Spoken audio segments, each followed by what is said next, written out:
Ladies and gentlemen, today we are going to be having some unique content here on the GothamChess YouTube channel. I will be analyzing the game between Magnus Carlsen and Alexander Morozevich from the 2012 World Rapid and Blitz Championships, but there is a twist. The game itself was on video from start to finish, captured by Chess.com News. It's the most viewed game on YouTube that Magnus Carlsen has ever played. Technically, one has more views, but that was when Magnus drew in 5 moves, and he fell ill at that tournament. Let me know in the comments below if you like this concept, and maybe I can do this more in the future. So the players have taken their seats. Morozevich starts the clock. We have c4 from Magnus, e6, kind of a queen's gambit, knight to f3, and pawn to d5.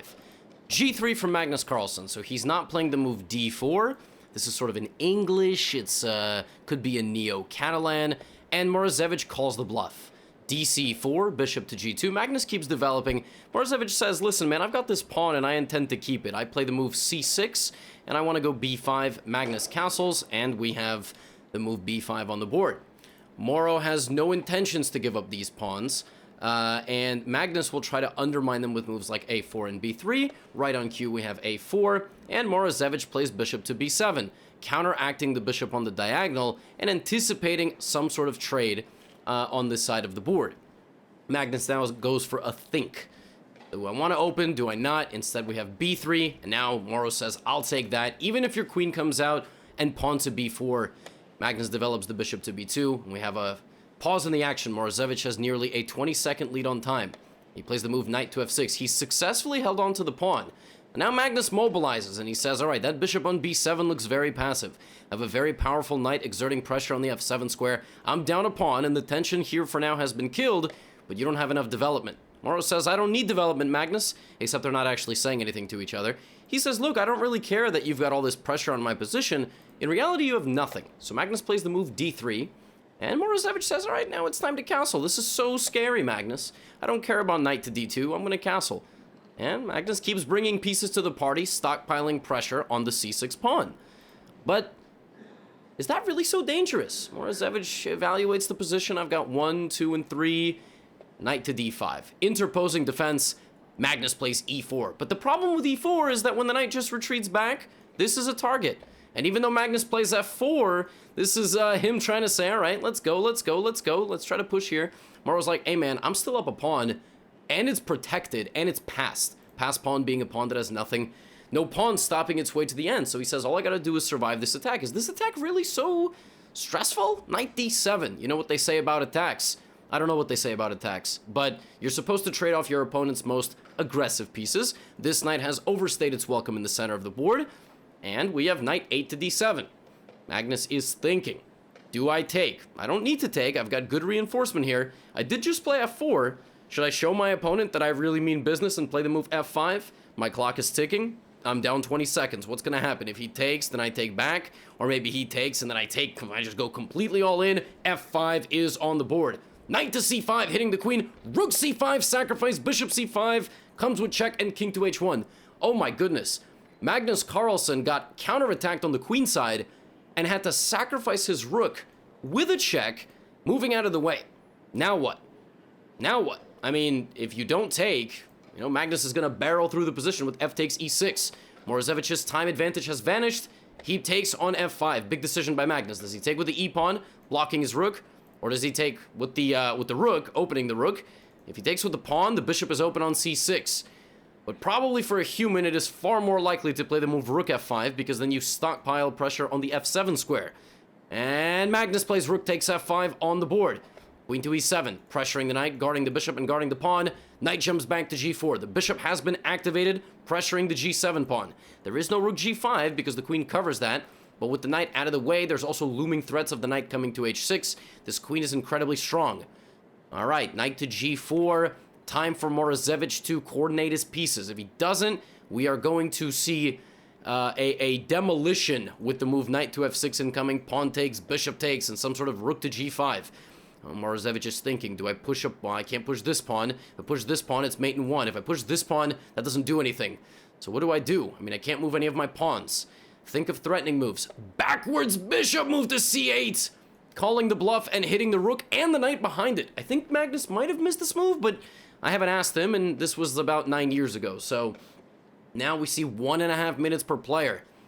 Magnus is thinking, I mean, if he makes a backwards retreating move, like with the rook back, the bishop will come to e6, hitting the queen, or frankly, just take the knight. I mean, if you protect the knight, for example, bishop will come here and counterattack the queen, and the more pieces that Morozevich can transfer over to successfully defend his king, he's going to be in good shape. So Magnus is thinking, he can put something on f6, he can give a check, he can also play bishop f6, and he plays knight to f6 check, and Morozevich takes. So now, Morozevich is up 6 points of material, but Magnus Carlsen, bishop f6 on the board. Counter-attacking the queen. Bishop f5! The queen is gone, and the bishop is back. And when the dust settles, Morozevich is up 1 point of material, but Magnus Carlsen has a queen. And if he could teleport the queen somehow magically to g5, he'd be winning, but he has to go back. Now we have a couple of moves. e5 on the board. e5 on the board, knight to d5. Getting in the way of the bishop once again and potentially transferring over to these squares. Magnus looking, what does he need to do? Queen h5 activating. Activating the queen, but f5! Taking space en passant. That is a legal move. And now what does he take back with? Bishop, knight, rook. He decides to take back with the bishop. Magnus slowly running out of attacking pieces. He can still create a threat here. Bishop e4 threatens mate. But I think Morozevich would have prevented that, so instead he plays knight to e4. Knight c5 is potential. Rook a7! One subtle rook move. Knight takes f6.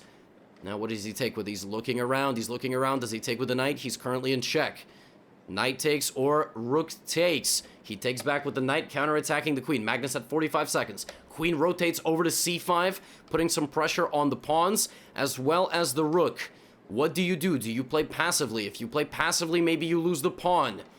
Morozevich is thinking as his clock ticks, and he centralizes the rook. He says, I don't care. Take my pawns. I'm going for the throat. I am going for the jugular. Queen takes a5 taken, but the pawn is running. This pawn that survived the entire opening. Bishop takes c6, attacks the rook.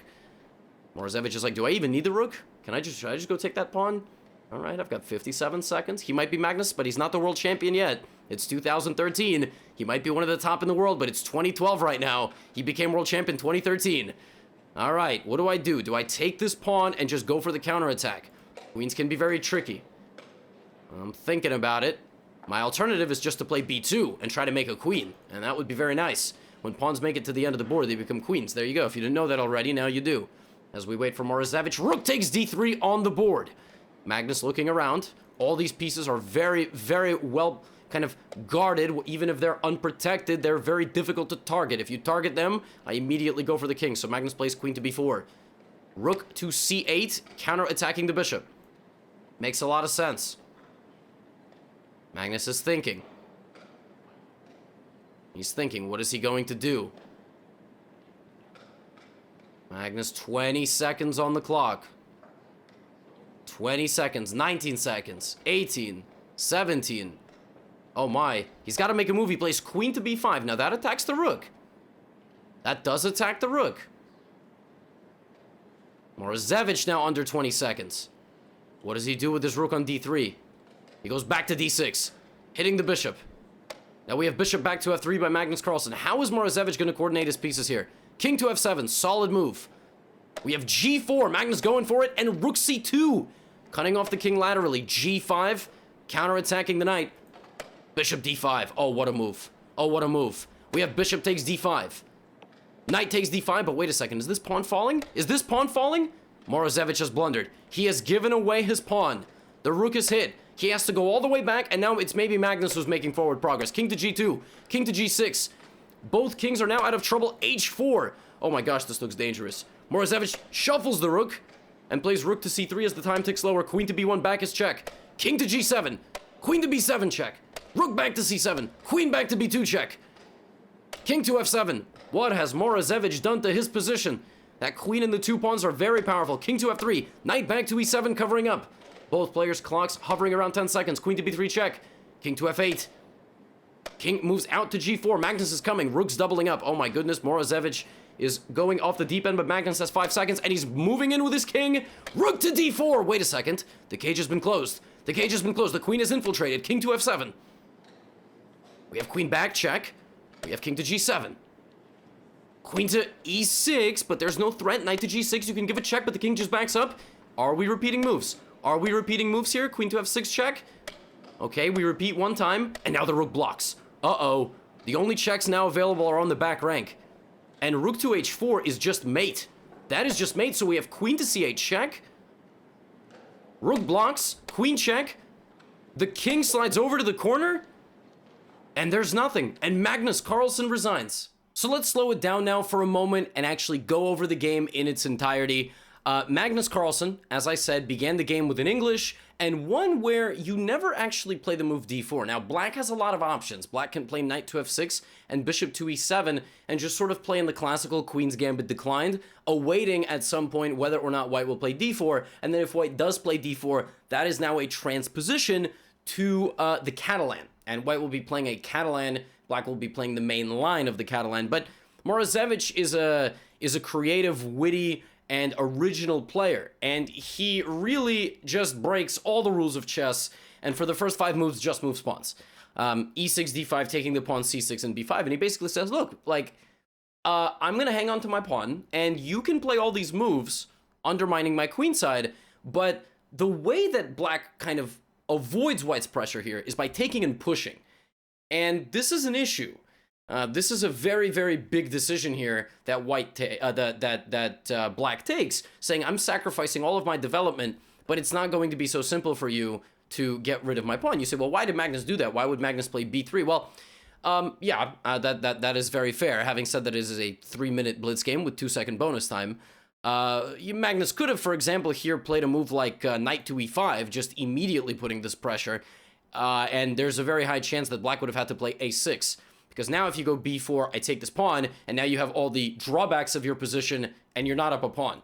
But it's a blitz game. I mean, Magnus made a, split-second decision, and the position that we got from the opening looks like this, where black is down a pawn, but white needs to justify their play very quickly. And it's not so easy to do that, to be completely honest with you, because this pawn takes away these squares. So Magnus played the simple move d3.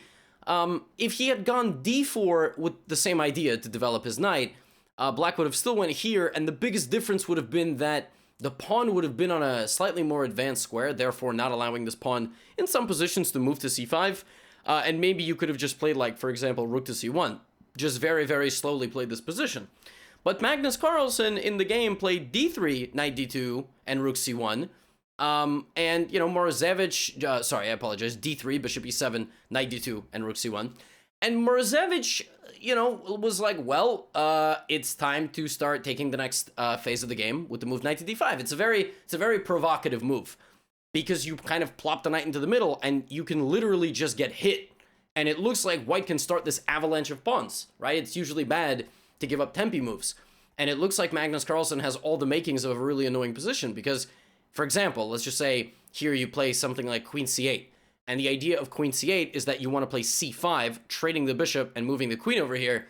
White will play like knight c4, for example, with pressure, or white will just literally play d4, and you won't get to play that move c5, but it shows you that playing d4 earlier would have maybe been better. But Morozevich, the master, gets his opponent to overcommit, and now someone's going to lose the game, right? And Morozevich was so good here. He didn't take the bait. He just kind of said, hey, if you bring it forward, it's a split-second decision. This is actually bad because I'm not going for your knight. I'm actually going for your queen. And this is a problem because, for example, if you play a move like queen to c2 here, then I can first of all just take on a4. And I have connected, protected passed pawns, but I can probably just as well play f6. Now that you have no more pressure on that pawn with the queen, I can just kick your knight out. And when you go here, for example, like, I'll play e5 at some point, the whole attack has been stopped. And because of that, Magnus sacrificed and played king h1 because he was in check. And here, potentially, we have, like, the most important move of the game that Morozevich played. He didn't push a pawn. He didn't play a move like king h8, trying to go f6 or something to block this bishop. He just was like, I can make a backwards bishop move, targeting the rook, and then making Magnus sacrifice. Now, for a long time in this game, Morozevich was simply completely winning. Like, he played like an absolute wizard. Like, this move f5, you're not supposed to push pawns where you're being attacked, but you are supposed to do that if it helps you activate all of your pieces. So he does that. He wins the spatial battle in the center. Credit to Magnus for kind of keeping this game alive for as long as he did, because Morozevich did a great job. He coordinated all his pieces. Everything is guarded. Not the bishop on e6, but, just disregard that. And, you know, we have bishop c6, rook d3, and up until this moment, I mean, he was just in cruise control. Absolutely. Like, right now, the evaluation is minus 25. He's completely winning. But then, Magnus played g4. And this is these moves sometimes can confuse you when you have low time because, you know, you see the weakness of your opponent. And in this position, he played rook c2. And the weakness here is really the back rank. But if Morozevich had played rook d2, this would have been even deadlier because he would have set up just an unstoppable ladder. Like, rook d2 is just game over completely. But he plays the wrong rook, and now this is not actually a threat. Maybe he was trying to go b2, rook c1 check, but then all of a sudden this happens, and he goes bishop d5. Now, by the way, if he had just played b2, that would have, again, been lights out. But he goes here, and he blunders the pawn. Like, he just hangs his pawn, and now it's really not clear what the heck is going on at all. Magnus starts having a second, like, you know, wave of life. He just brings all... Like, here, Magnus almost has no problems. Almost has no problems if he just shuffles back and forth. But he was pushing so heavily forward that he was like, I'm going to go king h5. I'm going to go here. You know, I'm going to sneak in with my queen to h8 or b8. And then Morozevich had the frame of mind to just keep it calm and go, wait, where's that king going? Just rook d4. And where's the king going? King up, right? So the king, it's like the Rorschach quote, right? From Watchmen. I'm not locked in here with you.